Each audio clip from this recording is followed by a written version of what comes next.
Hi there folks, welcome to Dunsy's Guitar World and welcome to part 2 of my questions and answers. Another day, another dollar, as Ricky Medlock in Blackbook said. So, forging swiftly ahead, let's get on to the first question of today's session. From Darkstorm 1979, I discovered your channel with your Diamond Head cover. What are your thoughts on all or most of their albums? Diamond Head, oh man, what a band. Another one of these bands when you're 14, 15 in 1980, 81 and you hear Diamond Head and you think, you know, these are just young guys, not much older than me, and listen to how good they are. We could do that. I mean, we obviously couldn't do that, but it was great listening to these guys. So, the first 3 Diamond Head albums, the White Album. Now I have to say this was given to me by my mate Stevie, and I owe him a pint for giving me this. When did you give me this? 30 years ago or something. This is the first issue with nothing written on it. White Album. A classic. Second, Borrowed Time. Look at the beautiful gatefold sleeve. Is that Rodney Matthews that did that? Can't remember. Sleeve designed by Rodney Matthews. I'm a heavy metal encyclopedia. And thirdly, Canterbury. Now, Canterbury, this is the 4th version I've had of this. When this album came out, I think the first release, the pressing was really bad. It just jumped all the way through it, and I bought it from John Menzies in Bathgate. Took it home, and it just went all the way across. And I was like, oh shit. Took it back, got another one. I did the same, and then the third one did exactly the same. So finally, when I went back with the third one, I just swapped it for a Sammy Hagar album. And I think I bought the tape. I think I bought the cassette tape of Canterbury. And then I got this one years later. I think this is a second press and it doesn't skip. But to the question, how would I rate them? It's really difficult. I mean, they're all different. The first album is just new wave of British heavy metal riff central. I remember them being described as more riffs in the one song than a whole Black Sabbath album. So the first album is just, it's great, the energy and the riffs, just, I love playing that. Borrowed Time, most of it laid back in bits, commercialism as well. I mean, I loved the song Call Me. They even had a video for that. I remember seeing that on a video jukebox in a pub when I wasn't legally old enough to drink. And yeah, I like this album as well. It was a bit more laid back as well. I'm not a huge fan of Don't You Ever Leave Me. I'm a huge fan of that. And finally, Canterbury. I mean, this is so different to the first albums, but there's some really, really good tunes on this, like Out of Phase and To the Devil Is Due, Ishmael. I mean, these are great songs. And these are the only 3 albums I owned. I mean, I have heard various albums after that, and I've seen the band 3 or 4 times in the last 10, 15 years, and they're great. And they play songs from the new albums, which sounds really good, but like I said in yesterday's video, you know, I'm at the time in life where it's like, I just like the stuff that I used to like, and I very rarely listen to anything new. So the answer is I would have to make up a compilation of the first 3 albums because they're so different from each other. Was that an answer? I don't know. But it's what I would do. Moving on. Andy Dion, link down to Andy's channel there. What is your process for songwriting? Well, I mean, I have to come clean here. I'm not really a songwriter. I mean, I did a whole album of songs with, in fact, 2 albums of songs with a band called Chickweed, and I wrote all the songs, with other people in them, and but I'm not a great lyricist. I have to say, I'm more of a tunes, I'm more of a guitar riffy person. What I always do when I'm songwriting or when I'm music writing is I always try and make sure there's loads of melody in it. Even, you know, when I pass it to the singer, I make sure it's not just me banging through a couple of chords and then they have to make up the whole melody and stuff. I try to create enough melody on the original track. So I don't know if that's answered your question, Andy, but it's all about melody. I mean, I try and put as much melody into the track as I possibly can. Someone told me, or I once read, that the best guitar solos are a solo that the postman can whistle. And that's true, you know, if it's simple and effective, it's memorable as well. That's the simplest guitar solos. That's the best guitar solos, I think. Next up, Alistair C. I enjoyed your lessons on LA Guns, Masters of Reality, Rock City Angels. It brought back a lot of memories from my uni days back in Glasgow. Did you ever come across Burning Tree? A song that spoke the Black Crows at the Barrowlands. Mark Ford later joined the Crows. No, I mean, I didn't see them. I didn't see the Black Crows at the Barrowlands. Unless, did they maybe once support Dogs Demure at the Barrowlands? I can't remember. But I never saw Burning Tree, unfortunately. I have heard the album, and it's great, it's really good. But it's just something that wasn't on my radar at the time, I'm afraid. Next up, PGH LiveJamz. He puts up some great videos of this it's like country-ish band doing Fleetwood Mac songs in a bluegrass type fashion. Love it, man, fantastic. PGH Jams, link down there. Which guitar do you save after the family and pets have been counted for in an emergency? Of course, the first thing I would save would be the family, my wife and my son, and of course my kitty cats who are currently purring away on the chair beside me. But the guitar I would save is the Stevie Caster. She's got Stevie Nicks hologram on the front and on the back. Now the reason I would save this is it's not actually mine. It belongs to my friend Craig, who stays in Norway. Good guy. Craig goes in, looked good in rags with me. The only other person I'd ever met who loved the Joe Perry project as much as I did. Good guy. It's a 1986 Squire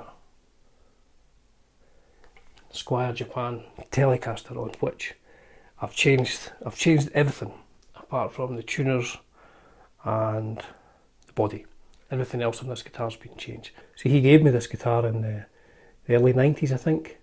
He said, you can have this guitar, Dunsy, you can keep it, but don't ever sell it. Don't ever give it away. And I'll always stick to that. This is the guitar I would save after I've saved the family and the pets, and maybe some Motley Crue bootlegs. This is what I would save.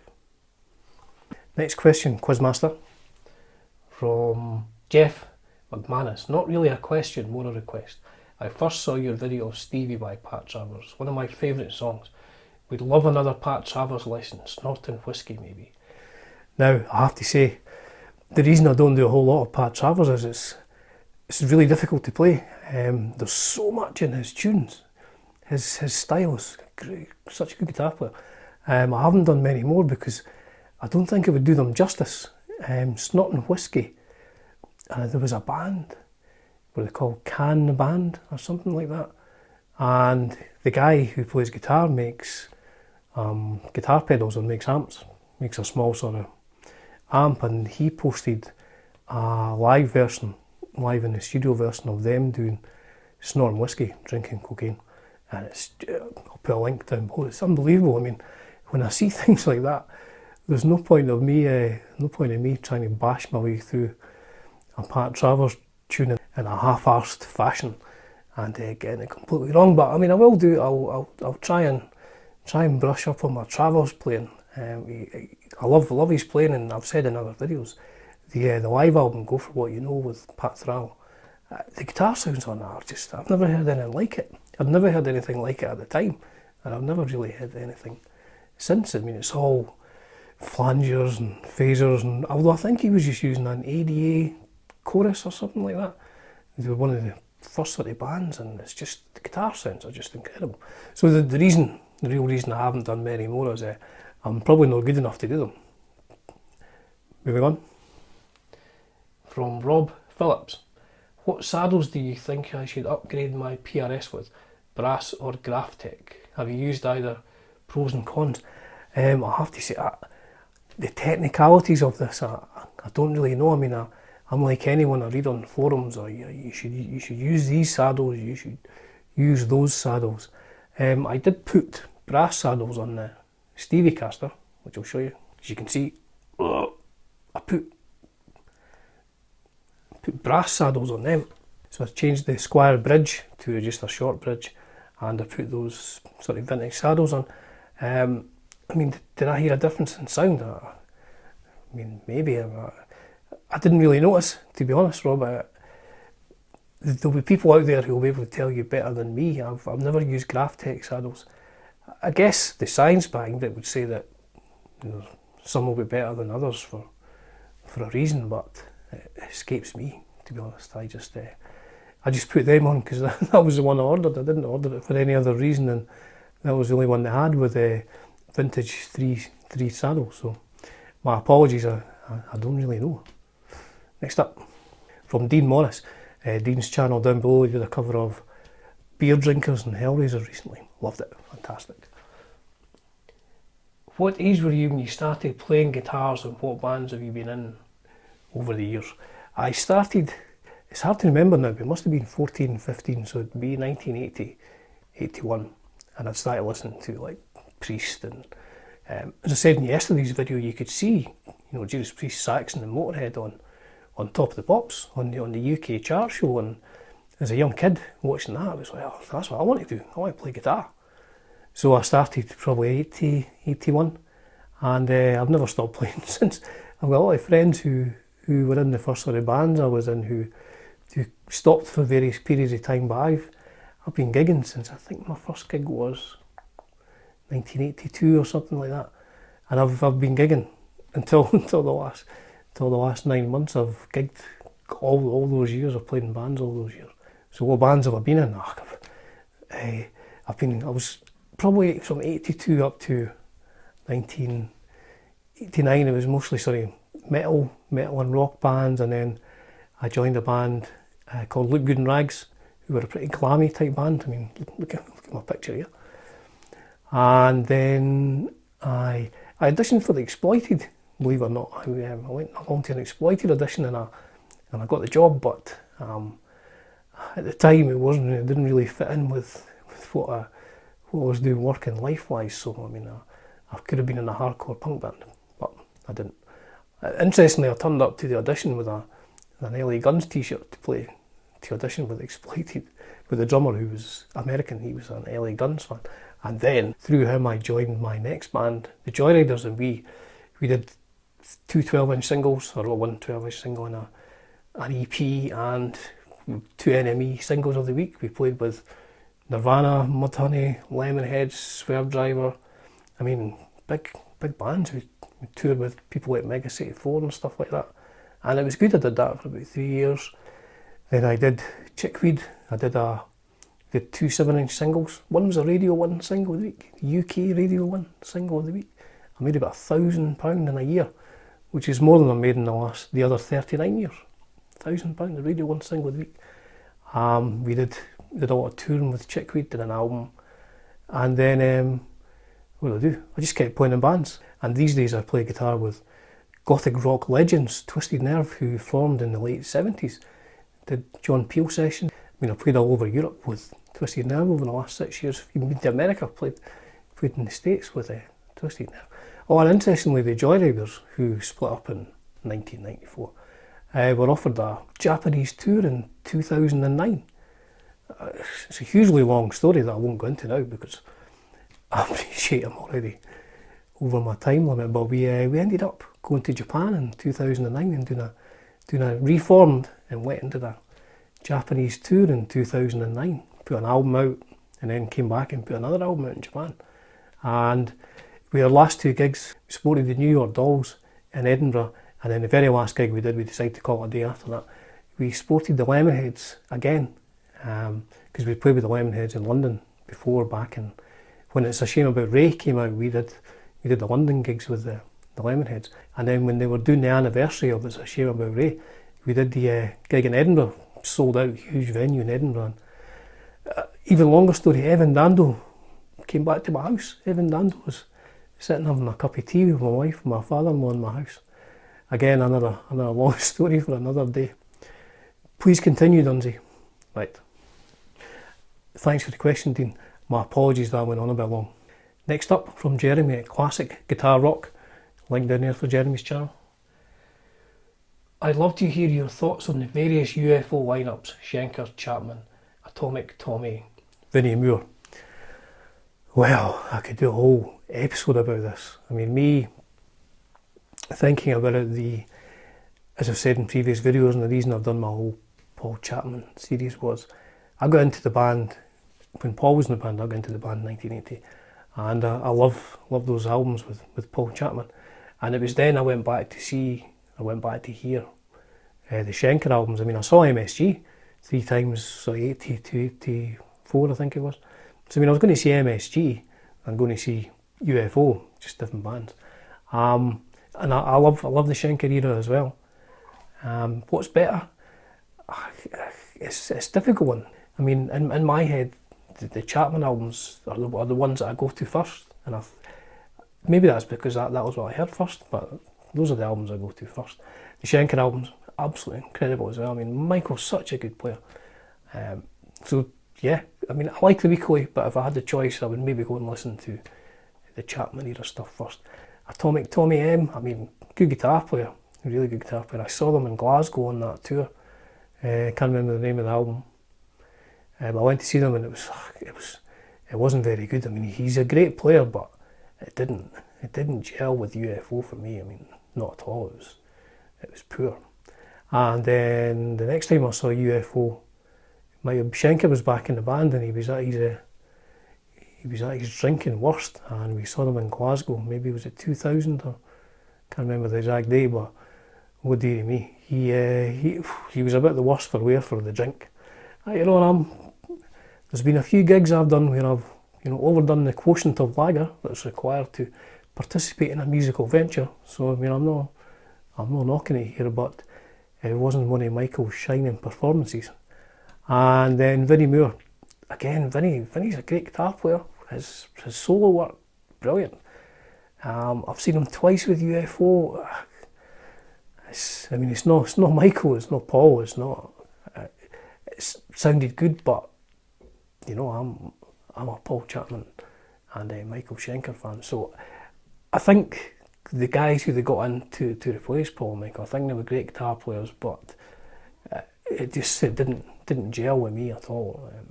But so yes, I prefer UFO up to 1983. Is basically what I'm saying. Thanks for that one. Another one. This one's from Paul Whicker, the tall Vicar. I'm interested in your thoughts on made in Japan guitars. He's just bought his first Greco. Well done, Paul. Bought his first Greco. Hugely impressed with the build quality and frankly the playability and setup. Can't agree more with that. Which model brands do you rate the highest and why? What years do you think are best? And finally, given that these are less of a secret now and prices are rising, can you pick up an obscure brand that you rate and would recommend searching for? Well, I mean, I must admit, it's Grecos that I tend to go for. I've had other brands. I mean, I've had Burnies, I've had made in Japan vintage Burnies, which were nice guitars, but I tend to stick to the Grecos from 79 on. I mean, the higher models up till 79, the EG8 and 900s are very good guitars, but up until then you were getting, there was a lot of bolt-on necks, there was bodies which weren't solid. There's like a sycamore top stretched over the top of a sort of hollowed top body, and they're nice guitars, but I don't think they play as well as the American guitars on which they're based. But once you get to 79, I mean, I've got an EG 700 from 1979, and then I've got an EGF 850 from 1981, the Super Reel series. I mean, the Super Reel series are the absolute top of the Greco line. They're just beautiful guitars. I mean, other brands, as I said, I stuck to Greco. I haven't tried too many. I've got a couple of Aria guitars. I've got that. You can't see it, but I'm pointing at it.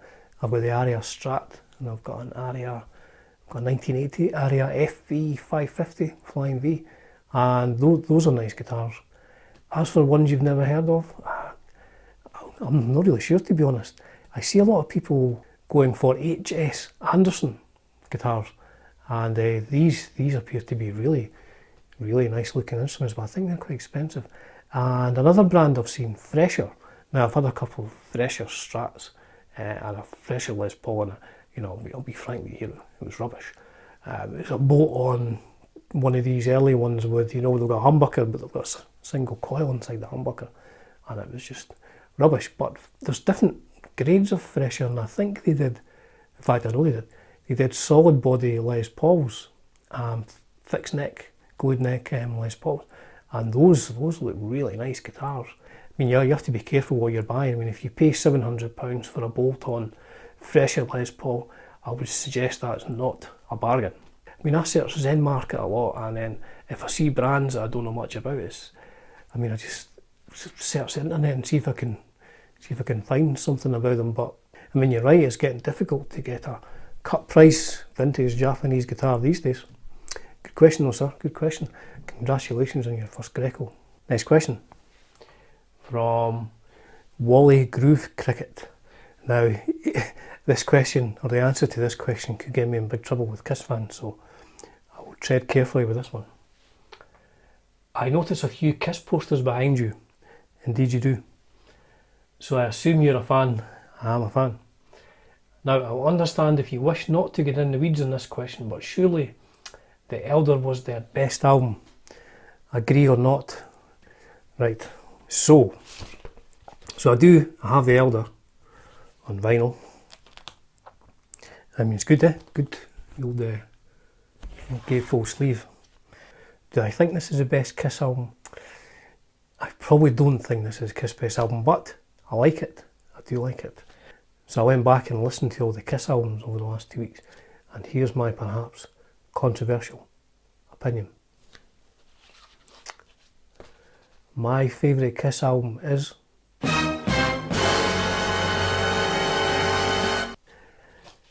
it's actually a dead heat, a number one. I mean, obviously, Destroyer. I mean, it goes without saying. Oh, what a track listing. Brilliant. Production, absolutely superb. More interestingly, I think, I mean, I say interesting, like all of my videos, not entirely sure anything I do could be considered interesting, but factually, I really love Unmasked. I think it's a great album. I think it's very commercial, but I love the songs on it. I mean, it's great. Is That You? Even Shandy, I like Shandy, that's a great tune. She's So European, and Talk to Me. Ace singing Talk to Me. So it wouldn't be The Elder, but it would be one of these two. And I can change on different days. I mean, obviously, this is more old school Kiss, and this is more commercial Kiss. But I mean, if you ask me today, I'm going to go on the line and say my favourite Kiss album today is Unmasked. Make of that what you will. Last two questions. This is my penultimate question here from Fred Cross, the legendary Fred Cross, currently based in Raleigh, North Carolina, and a good friend. My question is, what songs would you put on a CD named Dunsy's Favourite Tunes Disc 1? In particular, what tunes would feature female vocals? Now, this is quite amusing. When I was across in North Carolina one year, was it 2003, Fred? I can't remember. I made some compilation CDs up for Fred. This was in the early days of Napster and stuff like that, I think it was. So I downloaded some tunes, just tunes I knew, and I made 2 or 3 CDs for Fred. And one was named Favourite Tunes CD2, and there was a band on it, a girl-fronted band, a girl singing band.